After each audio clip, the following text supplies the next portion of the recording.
At Gamescom 2017, and it will be the same for the next days because we have a lot of content ahead. But this time we're gonna be jumping behind a wheel of a very fast car, or cars even, and with me the fantastic Jose. Hi. And next to him is Bill Giese from Microsoft, the creative director, isn't Correct. that right? Yes, thank you. And what is the game that we'll be playing? Forza Motorsport 7. So this is coming out October 3rd on the Xbox One and PC, and then we're going to be that's right, the X, and then we're going to be a launch title on the Xbox One X in November 7th. Nice. I mean, this was obviously one of the showcases to show off just how powerful the Xbox One X is going to be. It's a beast. And when you see it running in your face, like you can look at it on a camera, or you can watch it on TV or something, but when you see it like up close and personal, it's like, holy crap, what is happening? It's better than real life. It's better than real life, right? Because especially you can crash a really expensive car. The thing I think more than anything is HDR. I mean, HDR is not quite common in monitors and TVs, but being able to do that in the Xbox One X, I mean, the proof is in the pudding. Looks incredible. Yeah, that's what I heard. And here we also have some footage from three tracks, right? Yes, Nurburgring. Nurburgring. There you go, right? That's from Germany.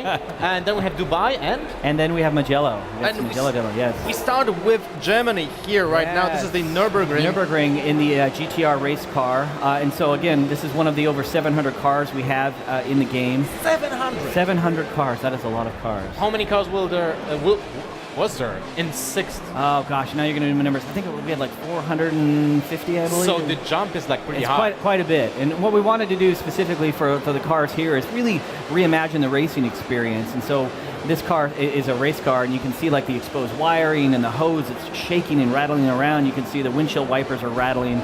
We really want to give that intense feel of what does it feel like when a car is driving at peak.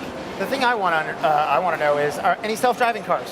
Any cars where it's just like you just hop in? Man, you know what? That might be the wave of the future. I might be out of a job in a few years when self-driving cars come along. The self-driving race car game, where everybody just hops in the car and the cars just go. You're like, all right. It's a good game. Well, it's kind of funny when you ask that, because we spoke about what is the difficulty of the game, right? Yes. And you explained to me that you want to have children playing the game, but also like super realistic, high-level gameplay. So we have a really deep simulation, right? So if you turn off all the assists, I mean, it's exactly what you would expect the car to feel like in the real world. But it's intimidating for new players. They really love cars. They want to get into it. So we put layers of assists on it. Things like the driving line that you see there. We've got a braking assist that'll brake for you, or a steering assist that keeps you on the track. We've got a new one for Forza 7 where we have a surface type override that if you happen to go off track, it's not going to be as slippery. It'll help you keep you on track a lot longer. Okay. So no license needed to play Forza Motorsport. No license needed, which is great. Exactly. It's absolutely amazing. And you can drive, $1 million cars. So yeah. Very true. All the better. Well, you were speaking about the graphical aspect of the game, right? And we see a huge upgrade when it comes to weather effects. Yes. So dynamic weather is something we're bringing to Forza Motorsport 7. And it's a good example here. Wow. It's awesome. You're just driving along. You see the skies darken as it starts to rain. You'll hear thunder and then the crash of lightning. And with dynamic weather, then puddles will grow and expand from lap to lap. And it's not just weather. Driving at dusk and it transitions into night, or even just simple shadows of clouds. It's a competition racing game. It's about consistency, hitting your line over and over and over.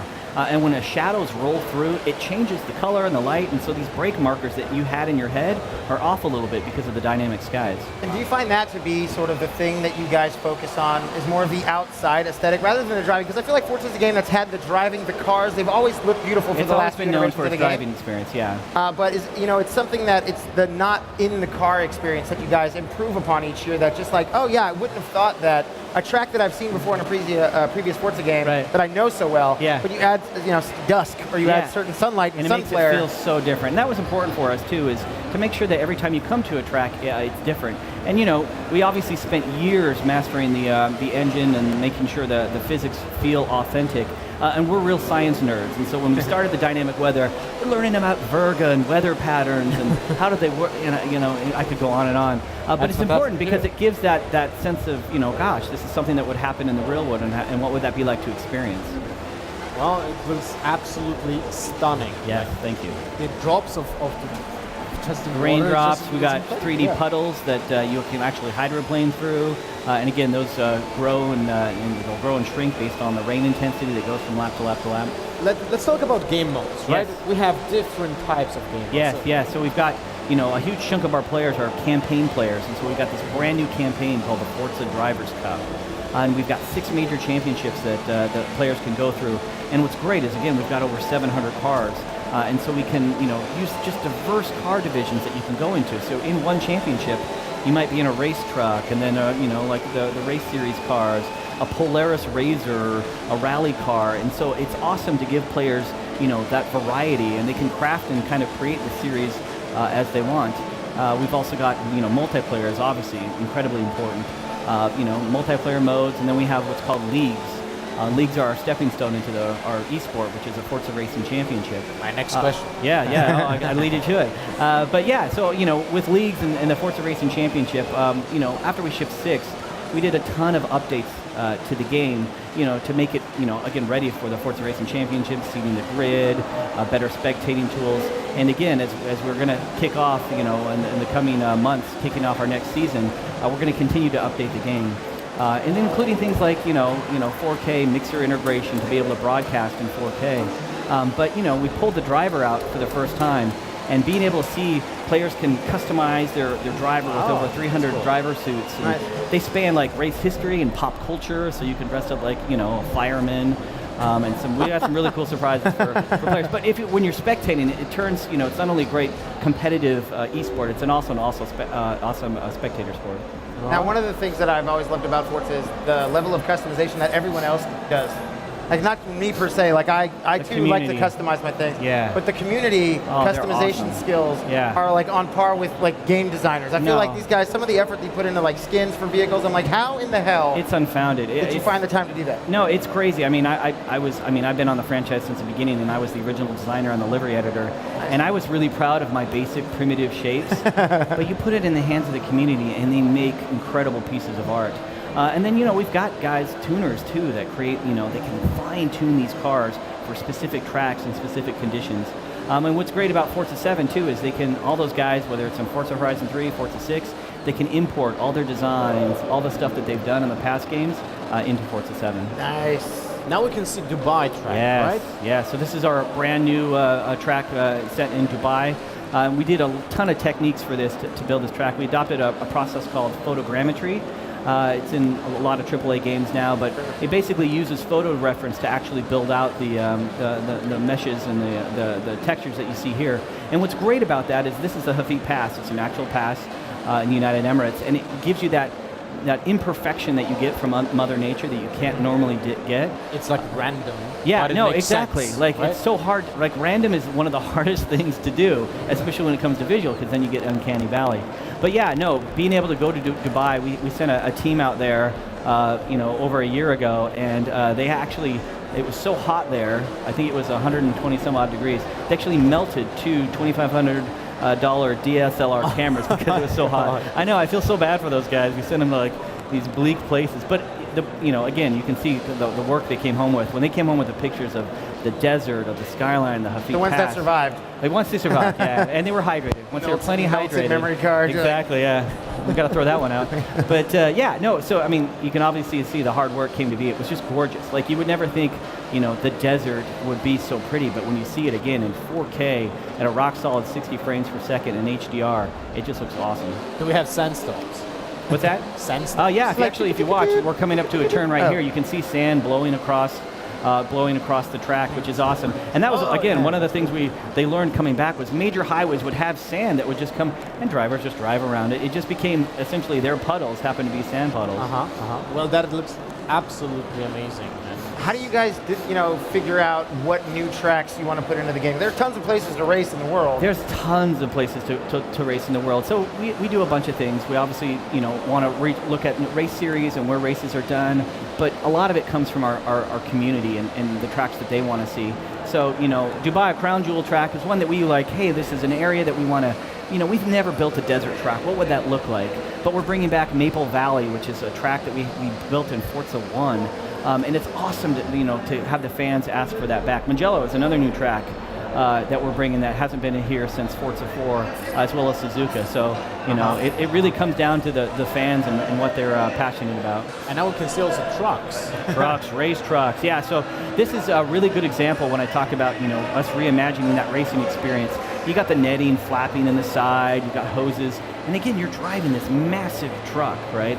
And so the weight for that is, again, it's very different than, you know, driving in the race car or even the GT2 RS. Yeah, I want to pick up driving trucks. I wanted to ask about the esports side, Yes, right? Because yes. it is planned for more Forza Motorsport Absolutely, 7. absolutely, yeah. So again, we just wrapped up season 3 in June, and it was awesome. We you know, earlier this year we announced an exclusive 6-year partnership with Porsche. We got to announce the car, the GT2 RS to the world, but also with their partnership, we were able to actually hold that season 3 finale at Le Mans, at the 85th anniversary of Le Mans, on the podium with the winners, which is awesome, right? Wow. And so we're going to be kicking off the next season. We're not announcing just yet, but again, we've got with dynamic weather, we're doing a whole new car classification system called, where we homologate, which is a very technical race term, to all the cars to make sure, you know, the competitive car divisions are all set so that, you know, it's all about the racers. It's not about the tuners yet. But if guys are in multiplayer free play, they can unhomologate their cars, tune it, do whatever they want with it. That's amazing. And one question when it comes to the technical stuff, because you mentioned before we went here that there's a split screen option, right? The which one? Split screen option. Yes. But so, yeah. with this like advanced graphics, Yeah. is it like putting a strain on the machine? Not really, right? You know, again, over the last few years, after we shipped 6, we took this engine and we released Forza 6 Apex on PC, and then Forza Horizon 3 was a PC title. So we've had a lot of time building scale with our engine. Forza 7, for example, is going to run on an i5 750, and I played at the office on my Surface Pro 4. And so being able to scale it down for something like split screen, the engine definitely handles it. That's awesome to hear, because for me, split screening at home is the most, you know, fantastic it is experience like with family. the most personal, perfect, competitive way to play with someone right there on the couch next to you. And you know, we know a lot about our players. We've got about, I think it's like 8 or 9% of our players actually play split screen. And so it's important for us that they have that experience. And again, they're able to experience all 700 cars, all 32 environments, you know, in really fun ways. All right. Well, it will be on Xbox and PC. Correct. So we release on October 3rd on Xbox One and PC. Ultimate Edition players will actually get to play it earlier on September 29th, and then will obviously be available on November 7th for the Xbox One X. All right. Awesome. Launch day racing. Launch day racing. Start your 4K 60 FPS racing engines. Get those TVs ready. And the other great thing, real quick, I just want to mention to wrap up is, you know, the Xbox One X is awesome in 4K and HDR, but if you were to plug this into a 1080p TV, it looks great. It downsamples, and it still looks awesome. Well, if you downsample a big resolution, exactly. It's still going to look good. The other way around, not so great. much, right? I love how far we come to where it'll downsample to 1080p HD. I know. You're like, oh, damn. Remember the days of before HD? Oh, man, yeah. And card readers. It can't, yeah. Not compatible with component cables. Well, awesome. Thank you very much. Thank Theo. you. Thank you, guys. It looks absolutely stunning, and I hopefully will get my hands on that game as soon as possible. But that was Forza Motorsport 7. We're going into a short commercial break, and then we'll have another title here at Gamescom.